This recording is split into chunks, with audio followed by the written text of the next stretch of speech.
स्वागत है आपका हमारे चैनल पर। मैं हूं आपके साथ शिप्रा सैनी। बॉलीवुड एक्ट्रेस कंगना रनौत जो बेबाकी से अपनी राय रखने के लिए जानी जाती हैं और लगातार उन्हें फंसाने के लिए भी तमाम षड्यंत्र रचे जाते हैं, लेकिन अब सुप्रीम कोर्ट में कंगना रनौत की बड़ी जीत हुई है। दरअसल कंगना रनौत के खिलाफ सुप्रीम कोर्ट में जो याचिका दायर की गई थी उस पर सुनवाई करने से सुप्रीम कोर्ट ने साफ तौर पर इनकार कर दिया है। सिर्फ इतना ही नहीं, उस याचिका में ये भी मांग की गई थी कि दरअसल बॉलीवुड एक्ट्रेस कंगना रनौत की सोशल मीडिया पोस्ट को सेंसर किया जाए, लेकिन इस पर भी सुप्रीम कोर्ट ने साफ इनकार कर दिया है। ये पूरा मामला किसान आंदोलन के वक्त से जुड़ा हुआ है। दरअसल किसान आंदोलन जब देश में चल रहा था तो लगातार ये सवाल उठ रहे थे कि ये आंदोलन किसानों का नहीं है, बल्कि खालिस्तानी और जो प्रोपेगेंडाधारी लोग हैं वो लगातार इस आंदोलन में अपनी सियासी रोटियां सेक रहे हैं, अपने प्रोपेगेंडे को बढ़ाने का काम कर रहे हैं। ये तमाम आरोप लगते रहे हैं और इसी को लेकर कंगना रनौत ने अपने इंस्टाग्राम अकाउंट की स्टोरी पर 2 तस्वीरें शेयर करते हुए खालिस्तानी और सिखों में अंतर बताया था। कंगना ने इसके साथ ये भी लिखा था कि खालिस्तानी न तो सिख हैं और ना ही किसान हैं, ये लोग आतंकवादी हैं, लश्कर ए तैयबा हैं। ये साफ तौर पर कंगना रनौत की ओर से लिखा गया था, जिसको लेकर ये पूरा मामला काफी सुर्खियों में भी रहा और मुंबई के रहने वाले अधिवक्ता चंद्रजीत सिंह चंद्रपाल ने एक याचिका सुप्रीम कोर्ट में दायर की थी, जिसमें उनके द्वारा ये कहा गया था कि कंगना ने किसान आंदोलन को खालिस्तान से जोड़कर सिखों का अपमान किया है, तो इसके चलते कंगना रनौत पर कार्रवाई होनी चाहिए। इतना ही नहीं, उसमें मांग ये भी की गई थी जो कंगना रनौत अपने सोशल मीडिया अकाउंट पर जो भी पोस्ट करती हैं उसे सेंसर किया जाना चाहिए, लेकिन अब सुप्रीम कोर्ट ने साफ तौर पर इससे इनकार कर दिया है। Justice D.Y.. चंद्रचूड़ और बेला एम. त्रिवेदी की बेंच ने याचिकाकर्ता चंद्रजीत सिंह चंद्रपाल को कड़ी फटकार लगाते हुए ये साफ तौर पर कहा है कि अदालत उनकी संवेदनशीलता का सम्मान करती है, लेकिन जितना ज्यादा वो सोशल मीडिया पर कंगना के बयानों को प्रचारित करेंगे वो उतना ही उनकी मदद करेंगे। हालांकि चंद्रपाल ने ये जरूर कहा कि कंगना ने सिख समुदाय के खिलाफ कई आपत्तिजनक बयान दिए हैं और उनके खिलाफ कुछ कार्रवाई की जानी चाहिए। ये भी कहा गया कि एक्ट्रेस ने देश की पूर्व प्रधानमंत्री इंदिरा गांधी को अपना गुरु बताया था। ये भी सिख धर्म को मानने वालों की भावनाओं को ठेस पहुंचाने वाला बयान था। तो इस तरीके के बयान देकर, इस तरीके की टिप्पणी कर कहीं न कहीं सुप्रीम कोर्ट में ये साबित करने की कोशिश की गई कि कंगना रनौत ने जो पोस्ट किया था उस पर सुप्रीम कोर्ट संज्ञान ले, लेकिन सुप्रीम कोर्ट ने साफ तौर पर इससे इनकार कर दिया है। यहां तक कि याचिकाकर्ता की ओर से ये मांग भी की गई कि इस मामले को लेकर देश भर में अलग अलग जगहों पर मुकदमे दायर किए गए हैं और उन मुकदमों को मुंबई के खार थाने में ट्रांसफर कर दिया जाए, तो ये मांग भी की गई थी।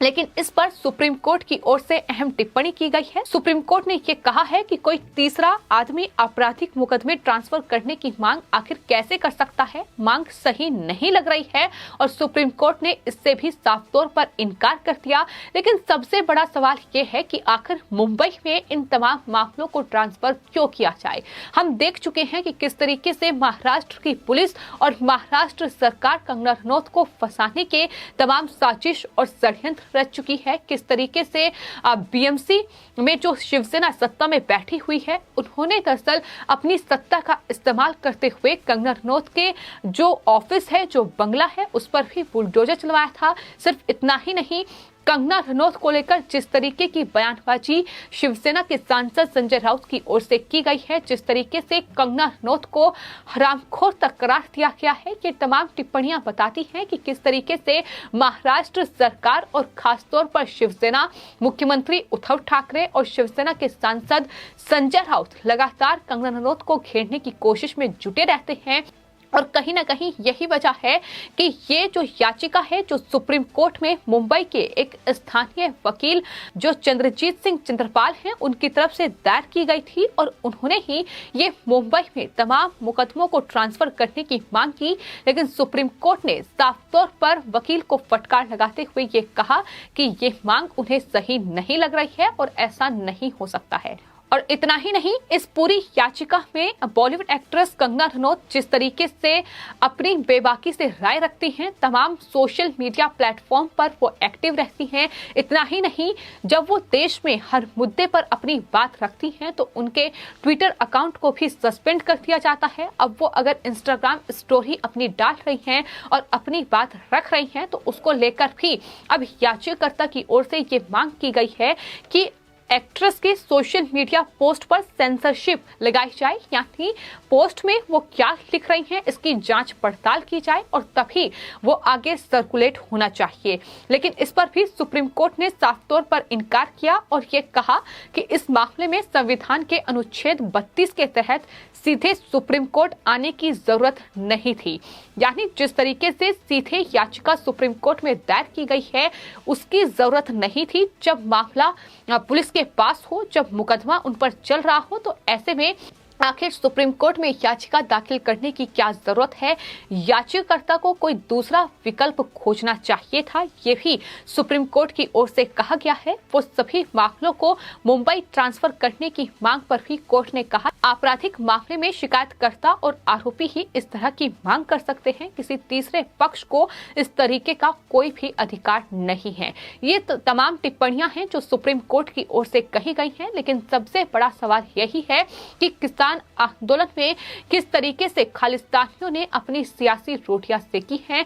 खालिस्तानियों ने अपने प्रोपेगेंडे को आगे बढ़ाने का काम किया है। जिस तरीके से ये पूरा आंदोलन चल रहा था और वहां भिंडरवाला की जो तस्वीरें थी वो इस आंदोलन में देखने को मिली। इस आंदोलन में खालिस्तानी जिंदाबाद के नारे लगे, इस आंदोलन में खालिस्तानी झंडे फहराए गए। तो आखिर क्यों ना कहा जाए कि ये पूरा आंदोलन जो था वो कहीं ना कहीं एक प्रोपेगेंडा जो है वो इसके तहत देश में चलाया जा रहा था, जहां लाल किले का अपमान करना जिस स्क्रिप्ट में लिखा हो, जिस स्क्रिप्ट में ये लिखा हो कि इस आंदोलन के चलते देश का अपमान किया जाएगा, देश को अंतर्राष्ट्रीय स्तर पर बदनाम किया जाएगा, तो फिर आखिर उसे क्यों ना कहा जाए कि वो एक खालिस्तानी, एक आतंकी संगठन का एजेंडा था जिसकी आड़ में ये पूरा आंदोलन चलाया जा रहा था। तो इसी को लेकर एक्ट्रेस कंगना रनौत ने भी पोस्ट किया था और उनकी पोस्ट पर इस तरीके से एक याचिका सुप्रीम कोर्ट में दायर की गई जिसमें कंगना रनौत को घेरने की कोशिश थी। कोशिश ये थी कि कंगना रनौत को किसी तरीके से इस पूरे मामले में फंसाया जाए, लेकिन कहीं ना कहीं इन आंदोलन जीवियों को भी इस पूरे मामले में निराशा ही हाथ लगी है। जिस तरीके से कंगना को फंसाने के लिए सुप्रीम कोर्ट में ये याचिका दायर की गई थी, लेकिन उल्टा इस पूरे मामले में सुप्रीम कोर्ट ने जो अधिवक्ता थे चंद्रजीत सिंह चंद्रकापाल, उन पर ही ये साफ तौर पर कई सवाल दाग दिए कि आखिर इस तरीके से अगर कंगना रनौत पोस्ट कर रही है तो उन्हें उनकी पोस्ट को सर्कुलेट नहीं करना चाहिए। वो आखिर क्यों कंगना रनौत को इतना बढ़ावा दे रहे हैं? तो इस तरीके से टिप्पणी भी की गई है, लेकिन कुल मिलाकर कंगना रनौत वो एक्ट्रेस हैं जो बेबाकी से देश के हर एक मुद्दे पर अपनी राय रखती हैं और कहीं ना कहीं यही चीजें कई लोगों और कई विपक्षी दलों को खास तौर पर चुभती हैं। जिस तरीके से प्रधानमंत्री की तारीफ कंगना रनौत वक्त वक्त पर करती रहती हैं, राष्ट्र हित की वो बात करती हैं जो इन देश विरोधी लोगों को कहीं ना कहीं रास नहीं आती है, और यही वजह है कि इस तरीके से कंगना रनौत पर ये तमाम विपक्षी पार्टियां, ये तमाम देश विरोधी लोग और लिबरल पत्रकार हमलावर नजर आते हैं। और ये सिर्फ एक मामला नहीं है, बल्कि इससे पहले भी महात्मा गांधी को लेकर की गई टिप्पणी और प्रधानमंत्री नरेंद्र मोदी की सिक्योरिटी में जो सुरक्षा में चूक हुई है उसको लेकर भी कंगना रनौत ने जो बयान दिया था, तमाम बयान सुर्खियों में रहे हैं, क्योंकि कंगना रनौत बेबाकी से राय रखने के लिए जानी जाती है। वो राष्ट्र हित की बात करती हैं, वो देश हित की बात करती है। यही वजह है कि उन्हें इस तरीके से टारगेट किया जाता है। तो फिलहाल सुप्रीम कोर्ट में जिस तरीके से ये याचिका दाखिल की गई थी, कोशिश यही थी कि एक्ट्रेस कंगना रनौत को किसी तरीके से इस पूरे कानूनी पचड़े में फंसाया जाए, किसी भी तरीके से उनके सोशल मीडिया प्लेटफॉर्म पर रोक लगाई जाए, उनकी सोशल मीडिया पोस्ट पर सेंसरशिप लगाई जाए। लेकिन अब सुप्रीम कोर्ट ने साफ तौर पर इनकार कर दिया है